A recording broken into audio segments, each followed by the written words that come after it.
gorgeous ones, how are you? I'm just waiting for my Instagram one to get going. It's having a little conniption. Oh, I'm live. Hello, gorgeous ones. How are we? I feel like I've missed you all. It's been, I don't know, 3 or 4 weeks since we've chatted over cooking. And it's summer here in Melbourne. Today's not so summery. I don't know where you're all coming from and what the weather's like over there, but if you're from Australia, hopefully you're in somewhere warm. If you're from the States, then it'll be a bit freezing, but it is what it is. We're telling more followers to join my video apparently on Insta. Isn't that lovely? Hello, gorgeous Susan. So tonight I am cooking another, look, we're actually going on holidays tomorrow, my husband and I, for 5 days. So I've been wearing down the fridge. So there's not a lot in there. So this is one of those, what do you cook when there's not much in your fridge kind of meals. And I've had a few reincarnations as I've pulled bits and pieces out. But anyway, basically, again, you know how I like to cook. I just like to cook quick and simple, what's in the fridge, and throw together something. So I'm just gonna cook a quick beef satay, and I'll show you a couple of ideas that I've got to make it, you know, that you can do or not do, depending on what you wanna do. Hey, Bronwyn. So, hello, gorgeous Winnie. How are you, beautiful? So basically, look, I bought these steaks, and they're a Scotch fillet, but they're a little bit they're thin. They're not what I ordered. You know, again, the whole meat crisis, the whole COVID crisis is you just take what you get, right? So I'm just gonna chop these because they're too thin to barbecue. If I'm gonna barbecue a piece of steak, I like a big chunky. I don't like this thin business. So I'm just gonna attempt to try and get this bit of plastic stuff off. And if I can't, I happen to have scissors. How very, very organized. You always pull off something. I do, Winnie, because there is always, in my fridge, there is literally always protein. And if there's none in my fridge, I've always got a secret freezer stash. So even tonight, if I didn't have these things, in my freezer, I happen to have some Cleaver's beef burgers. No, they take no time to defrost, so that wouldn't have been a problem. I've also got a big kilo of chicken things. I try not to keep too much in the freezer because otherwise it just, you know that thing where you've got stuff in the freezer that's been there for like 2 years and one day you think, you know what, I think I'll just have to throw it out. So I don't try to hoard too much into it, but just keeping a few things in there is super helpful. And I've always got some frozen veggies. Because right at the moment, the only fresh veggies I have in my fridge are some spinach leaves, and I think fresh is probably a generous term for those, and some cherry tomatoes, which my girls will have with their dinner, because remember, they're the vegetarians. So I'm just going to chop up these things. Now, the thing with satay is you want to chop the beef fairly fine, which, thanks to my trusty knife sharpener, I now can. So it'll be super easy because my knife is super sharp. And I've got a couple of other little things I want to show you while this cooks. So stay around.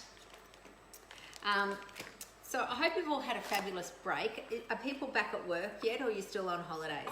I'm currently still on holidays from the clinic, but have been back, Mary and I have been back doing RLM work, real life medicine, RLM as we like to call it, work for probably a bit over a week now. We've got a lot planned because we've got our February 12-week Mind Body Rebalance coming up, which is always, the first one of the year is always the big one. So we're super excited about that. So basically in here, I'm just gonna put it's just some virgin coconut oil. Raw Sea is the brand, I don't know, it was whatever was on the shelf. So I'm just gonna fling a bit of that in. And then, of course, famous onions. I have an onion drawer, and I opened it the other day to get out some spices because the spices live on the top, and there was this God almighty herb, and I realised it was some pretty old onions that had really just gone a long way past God, and give that a little bit of a stir. So while that's cooking now, for those of you who are cooking aficionados, look away, because basically I'm just chopping the 3 bits of steak at once in as fine as I can. Well, not that fine, but pretty fine. And I'm telling you, the absolute key to being able to do this quickly and easily is a sharp knife. So I can't believe I waited 20 years or whatever it was to get my knives sharpened. So I think that that's now going to be an annual event. And I think I told you, I got the knife man to come round because I don't really fancy traipsing through a supermarket with a whole bunch of knives. Although, if you do happen to have, Instagram, give me a second, ladies. I'm just going to go, my Instagram goes faster than my battery does. Hang on a second, I'm just going to, because it turns the screen off. Okay, I'm turning it back on. There we go. So, I can't wait to get roadies. I was just saying, Instagram people, you might only get half of this because the battery drains faster than it can plug in. It might be time for a new iPad, I think. Anyway, super fine. Every year now I'm going to treat myself to getting my knives sharpened. And if you've got a knife pouch, I think they're called, something where you can carry your knives in, you could take them into the shopping centre and do it yourself, or just do what I did, which is get the dude to come around, which was fantastic. So basically, look, that's super fine, because if you don't chop it up really fine, it gets tough. Nobody wants tough meat. So I'm just banging that into the pot.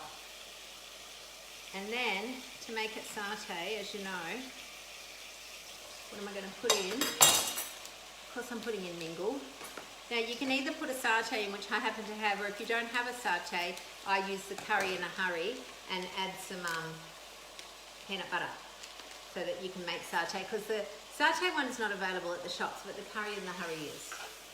I buy the satay off the website. So basically I'm just going to quickly brown that. And then, when that's browned a bit, I forgot to get a wooden spoon. You could, what I'm going to do tonight, because I don't know if it's saying, I'm actually just going to, I have certain, look, frozen vegetables, I know, it's the, the food of students. But, the other day people were talking about what do you put your spag bowl over. Some people were going, they put them over frozen veggies. I could fling the veggies in there, but I'm just going to cook them separately tonight in the microwave, like literally, about 2 minutes. I hate soggy veggies, I hate wet veggies, but the key to microwaving your veggies is undercook them because they cook themselves afterwards. So, seriously, that's the dinner. And as soon as that's browned off, I'm going to add in a little bit of this. And because with mingle, they don't have a lot of salt in their thing, I'm just going to add a little bit of salt in. And this is beautiful Murray River salt flakes. It's got the same lovely pink taste as the Himalayan salt, but with much less problems to our environment. So that's basically, now I reckon by the time that goes, like it's just cooking away. Actually smells really good. Oh, peanut butter. I did get it out. Can't really have satay without peanut butter, can you, gorgeous ones? So I'll just grab a spoon.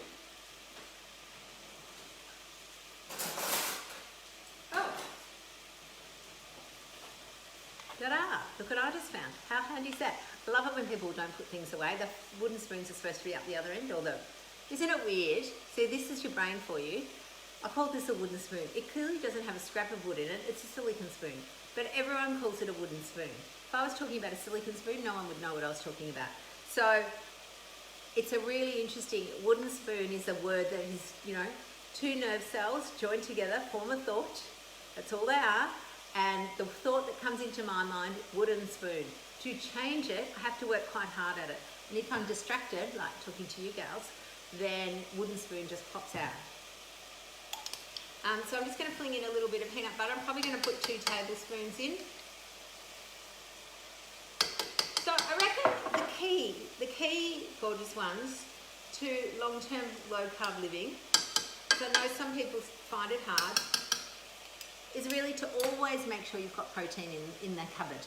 Now, protein, meat, fish, eggs, kind of a bit of dairy. I wouldn't rely on dairy as my main protein, but I've always got access to chicken, fish, beef, and we've got frozen fish, I've got frozen salmon in there, I've got tinned salmon in the cupboards for emergency, I've got tinned tuna. So you can always whip up something. What will happen sometimes is your brain goes, I don't feel like that. But you know what? Sometimes you've got to be the boss of your brain, and you just go, well, brain, bad luck.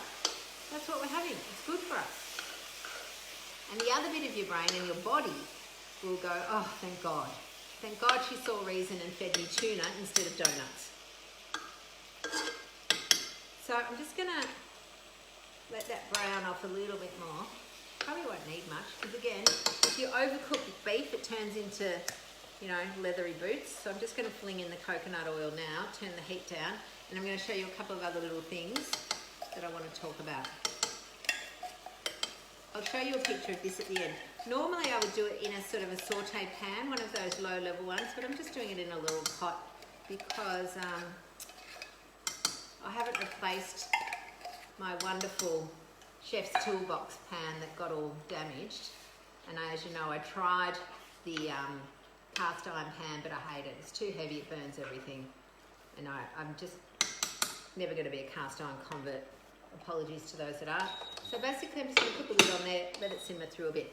Now, people are always asking me, sauerkraut, how do you do it? How do you remember to eat it? So, looks delicious, it is Pip. So this is a sauerkraut. Oh, I don't even have the brand. Basically, I mean, it's not. Look, it hasn't got colours of the rainbow.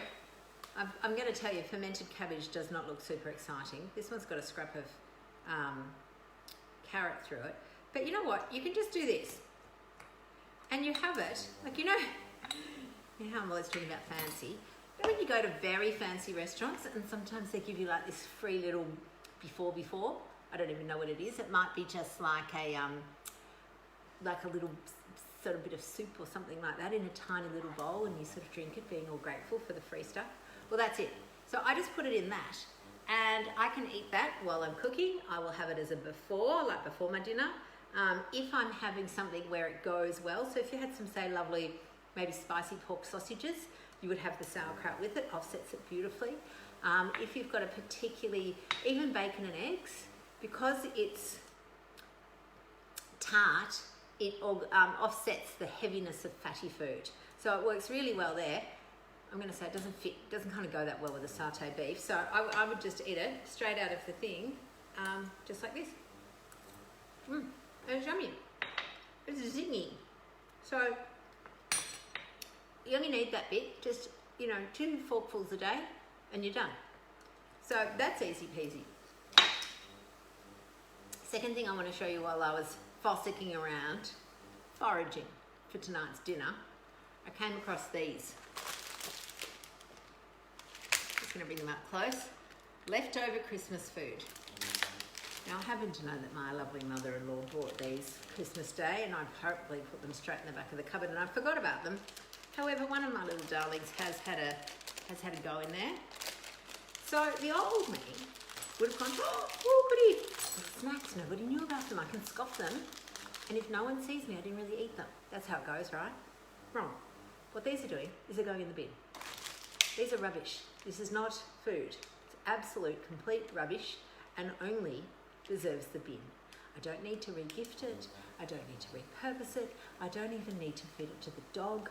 The poor dogs do not deserve this. It's got absolute, full of rubbish. The ingredient list, oh my God, you can't even see it. It's massive. Can you see that? Like, it's huge. It's huge for whatever these tiny little things are. And I reckon it's probably got nothing good in it, and I can't even read it because it's so small. But that's going straight in the bin. I feel nothing, no guilt. How do you stop sauerkraut giving heartburn? So here's the conundrum, Penny. Do you get heartburn from apple cider vinegar as well? Some people do, and some people don't. So if you're eating, what I would do, I don't know if you've tried having your sauerkraut first, because what it does is it goes down, our stomach, like, have you seen that ad for the Gaviscon raft? So Gaviscon is an antacid. Hope your mother isn't watching. No, she's not watching. God, no, she's not watching. No, but you're right. It's a tiny bit rude, but not really. Not really. She's kind, but just misguided. So when we eat, if you eat the acidic food first, Not from apple cider vinegar, but too much kombucha and too much dark chocolate. Interesting, isn't that interesting? If you've tried eating your sauerkraut first and then have your fattier meal on top, that might be helpful. The other thing would be to increase your quantities slowly. So I wouldn't start with this much. This is like your maximum amount that you need a day. You don't need any more than that. I mean, you could easily just start a day with that, like just that much. I'm trying to put it against something that's not white. So you can see, like it's not even a forkful. And that would be, you start with that, you might do that for a week, then you increase it and do it slowly like that. There are some people that don't tolerate fermented foods.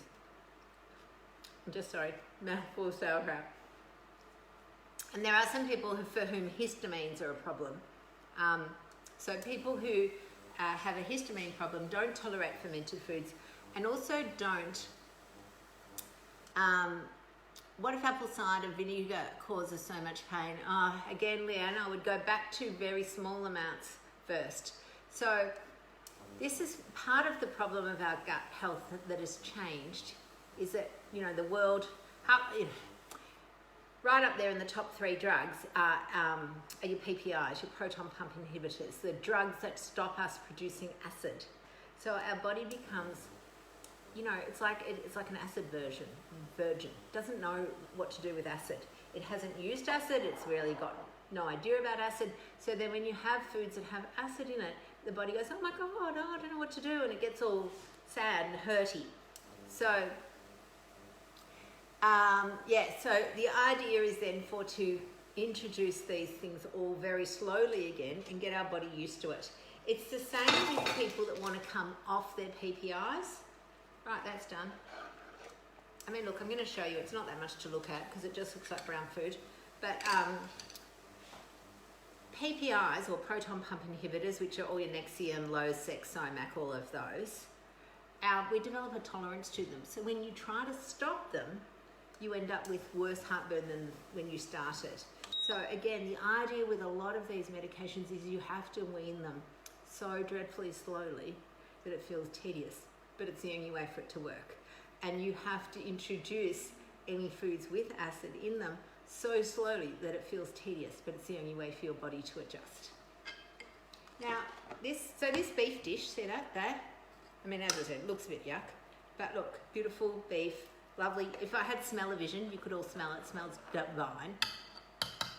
The Kehoe's beetroot, red cabbage, ginger. That sounds wonderful.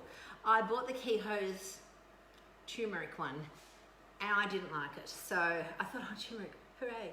But it was just too much. And I've decided to actually only like turmeric in curries. Does anyone here eat turmeric? Like, do you do the turmeric lattes or the turmeric sauerkraut? It's really a definite taste that is a bit tricky. So, darlings, the take home from tonight. You can always find something good, nutritious to eat. Look, seriously, I buy Mingle whenever it's on sale. So I always have a massive stash. I have never run out. You don't like the turmeric either. You drink turmeric tea, Marilyn. Good. I haven't tried that. Actually, I have tried it. There is one of the puka teas has a bit of turmeric in it. But you know those people that drink turmeric lattes or golden milk? And I often had this idea, I'd love some golden milk until I tasted it. And it was like, don't like golden milk at all. So always make sure that you have got your basics, okay? And just keep your Mingle stacked up if you've got that, or whatever spices that you like to do to make it interesting, because honestly, otherwise the beef would be pretty boring. I have always got, again, if I'm thinking about veggies, remember, you don't have to have your traditional things. There's no rules. You're the boss of you. Your veggies can be, some sauerkraut, and as I said, I happen to have a few frozen ones that I'll just fling in at the end. Throw out anything that is not real food. This is not food. I do not need to eat it to get rid of it. I just need to chuck it in the bin. That's the only place it belongs. It's going in the bin. Your body is not the bin. And the third thing is that if you want to add fermented foods, and they are good for your gut, do it incredibly slowly. Oh, you've missed my cooking show, Leanne. Good. I've missed it too. Add them in incredibly slowly. And if you're on PPIs, so those 3 drugs I mentioned, and you are looking to get off them, you need to obviously discuss it with your own treating medical practitioner. But it will take a long time, and just expect that. That's all. As long as you're aware that it will take a long time, that you'll have to, do it tediously, slowly. It feels annoying, but you can do it. Absolutely. Lovelies. I hope that you're all well, that you are enjoying summer, that you've been playing COVID dodgeball. We certainly are trying. Kimchi is amazing too. Recipe recorded somewhere on the blog. Definitely, Veronica, it will be up on the blog tomorrow. What's today? Tuesday. It'll be in the newsletter. Are you all signed up to our newsletter? It comes out every Wednesday, 6 p.m. It gets sent. We seem to like 6 o'clock. New cooking time is going to be 6 o'clock. Newsletter goes out 6 o'clock on a Wednesday. And we have got a few newsletters coming up because Dr. Mary is doing another wonderful masterclass called Why Does Weight Loss Feel So Hard? And the idea is to get off the diet roller coaster. That's exactly what we want to do. So look out for an email from that or some socials so that you can sign up from that. And otherwise, I hope you're happy, healthy and well, and I will see you all next week. Bye, darlings.